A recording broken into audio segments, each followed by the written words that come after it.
Well, good afternoon and happy Sabbath to you all, and greetings to everyone tuning in on the webcast both far and wide.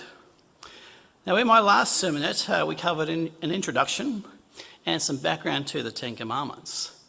Now, starting with this sermonette, I'll begin to cover each of the Ten Commandments one by one today. So today, we're going to be looking at the first commandment. Now, the first recording of the Ten Commandments is given to us in Exodus chapter 20. Now, when Moses later wrote the book of Deuteronomy, he also repeated them in Deuteronomy chapter 5. Now, as all Israel stood before Mount Sinai on that great day, it shook with thunder and lightning as the Creator's voice boomed across the plain below. And God then began to give the first of his 10 great commandments. And God spoke all these words, saying, I am the Lord who brought you out of the land of Egypt, out of the house of bondage. You shall have no other gods before me. Now, in commenting on verse 3, Adam Clark in his commentary notes, before me, literally before my face. The meaning is that no God should be worshipped in addition to Yahweh, end of quote. Now, Yahweh is the Hebrew word that is translated here as Lord, but more correctly means the eternal or ever-living one. Now, God is referred to in the Bible as the everlasting God, the Lord, the creator of the ends of the earth in Isaiah 40, verse 28. And in Acts 14:15, he is called the living God who made the heaven, the earth, the sea, and all things that are in them. He is the creator, not a part of what has been created. Now, our United Church of God booklet on the Ten Commandments makes these comments about the first commandment. The supreme guiding power over our lives, that which controls our ideals, is our focus of worship. Now, many things can take the place of the worship of the true God in our hearts and minds. The Bible is clear concerning the basis of our relationship with God. He is our creator. All that we are and everything that we have ultimately comes from one source, God. Now, he wants us to understand that we must never direct our worship towards anything that he has created or regarded as the source of our life and blessings. Only the creator, never the creation, is to receive that honour, end of quote. Now, in an online video called Welcome to Country, Yes or No, Martin Iles of the Australian Christian Lobby gives a biblical assessment of the Welcome to Country and acknowledgements to the Aboriginal community that have surged in recent years. And he prefaced his assessment by giving an explanation of what paganism is and its basic philosophy. Now, quoting Professor John Lennox, he says, "The God of the Hebrews is outside the world. This is an absolute difference in category, not a mere difference in degree." Now, Professor Lennox says, look, to identify whether something is pagan, you need to start with 5 key things. 1, matter is eternal and it existed before the gods. 2, in its basic state, matter was formless, unorganised and boundless chaos. 3, some God imposed order and form on the basic stuff of the universe, and this process is what is meant by creation. 4, even this God, like all others, arose out of the original matter and is part of the stuff or one of the forces of the universe. And 5, everything in the universe emanates out of this God like sunbeams out of the sun. And so in some sense, everything is God.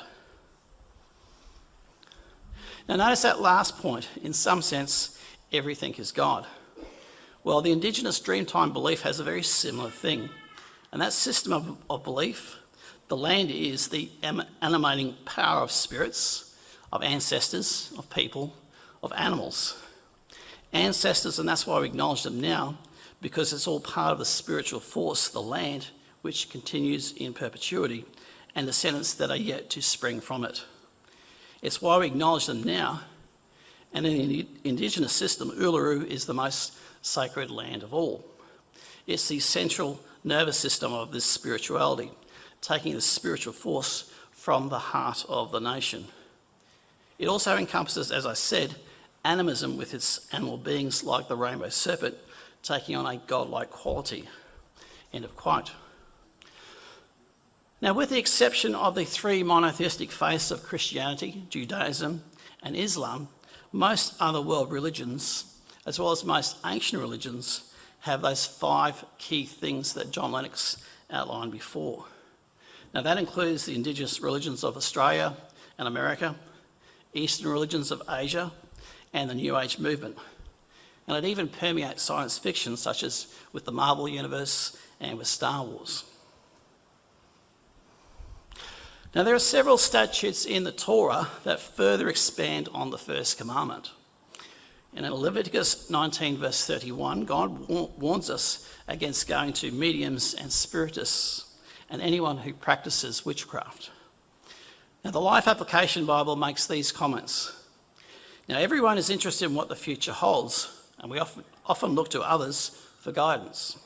But God warned us about looking to the occult for advice. Mediums and spiritists were outlawed because God was not their source of information. At best, occult practitioners are fakes whose predictions cannot be trusted. At worst, they are in contact with evil spirits and are thus extremely dangerous. We don't need to look to the occult for information about the future.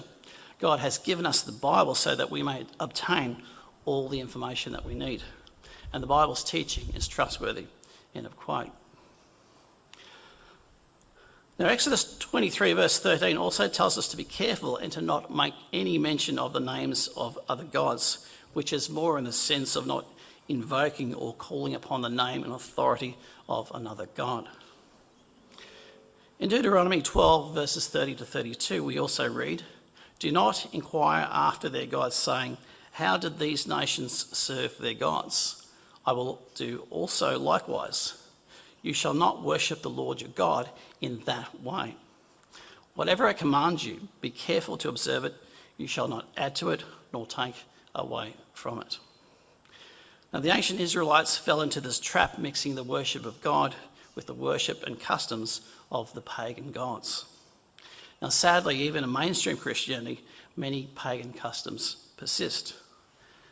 Now, the name Easter comes from the Babylonian fertility goddess Ishtar, and Christmas, first observed over 300 years after Christ, is a blend of Christian ideas and customs of the pagan Roman celebrations of Saturnalia and Brumalia, which honoured the rebirth of the sun god. Now, God wants us to worship him on his terms, not on our terms. We're not to mix the pagan practices with our worship of God, or worship him by rejecting his instructions and doing things our own way. Now, while we may not worship pagan gods today, there are many things that we can put first in our life ahead of God himself. Now, the Bible personifies wealth and materialism as a false god named Mammon. Now, Jesus said, "You are not able to serve both God and Mammon." That is, you cannot serve God and wealth. Now, Paul explained that the love of money is a root of all kinds of evil. And in 1 Timothy 6:10, in 1 John 2:16, it speaks of the lust of the eyes, referring to coveting or materialism. Now, Colossians 3:5 says that coveting is idolatry. Now, many are slaves of certain obsessions, addictions, and wrong habits. Now, drug addiction, gluttony, alcoholism, sexual addiction, and other fleshly lusts are also forms of idolatry. In Philippians 3:19, Paul spoke of those whose God is their belly, who set their mind on earthly things. Now, finally, we can set ourselves up as our own God by stubbornly exalting our will above God's. Now, in 1 Samuel 15:23, when Samuel rebuked Saul, he said, "For rebellion is as the sin of witchcraft, and stubbornness is as iniquity and idolatry." Now, when we come to God, it must be on his terms, not ours. We can't have a pick and choose approach to God's law, obeying the ones that we like and disobeying the ones that we don't like. Now, what do we think about the most? This is actually what we worship. After all, the thoughts that dominate our minds are what we truly value. Now, be sure that the thoughts, plans, hopes and dreams that you hold all revolve around your Creator, fulfilling His purpose in your life and learning to love and to serve your fellow man. Now, when asked about the greatest commandment in the law, Jesus said that we are to love God with all of our heart, all of our soul, and all of our mind. Now, let's look at those three things individually. We are to love God with all of our heart. Now, when the Bible uses the word heart here, it's not a reference to the physical heart that pumps blood through our bodies, but is a reference to our emotions and our feelings. Do we love God only with mild feelings, or do we love Him with great passion? Now, let's all be honest here. I mean, it's kind of hard, isn't it, to have great feelings for someone who we've never seen and never heard speak before. Now, some of us even have the extra obstacle of never being raised with a father who should model the kind of love that God the Father has for us. Now, for God to be more real to us, there needs to be a system of feedback where we share with Him our innermost feelings and desires, and He shows Himself to us through big and small answers to our prayers. And if we count our blessings and be thankful to God for them, our feelings and our love for God will also grow. Now, 2, we are to love God with all of our soul. Now, the word soul here means our physical bodies and our life. I mean, to love God with our soul means serving God with our actions, using our bodies and our physical talents. Now, character and Christian maturity is best seen when someone is selfless enough to defer to the will and good of others when it conflicts with what they would prefer to do. It's also a good barometer of how much we love God with all of our life and our soul. And 3rd, we are to love God with all of our mind. Now, the use of the word mind here in this verse means that our belief in God and the Bible is to be an intelligent faith based on evidence, not just simply a blind faith. Now, have we truly proven to ourselves with good evidence that God exists, that the Bible really can be trusted, and proven the core teachings of the Bible? To love God with all of our minds and have a passion for learning about God and the Bible is something that can be a real challenge for our young people today with all the entertainment distractions that they have to choose from. Now, all of us, including our young people, should have a genuine enthusiasm to learn more about the things of God and to love God with all of our minds. Now, God and His purpose should dominate the thoughts that we think, the words that we speak, and the actions that we take. Then He will truly be our God. This is the first and the great commandment. So in conclusion, the first commandment is to worship only the true God, the Creator, and not any part of creation, including angels, both good and bad, and also not to mix our worship of Him with the ways of any other God. God is to be first in our lives ahead of earning money and pursuing wealth and materialism, any fleshly desires, other people, and even our own self. We are to worship and obey Him on His terms, not on our terms, and not to have a pick and choose approach to His law, obeying the ones that we like and disobeying the ones that we don't like.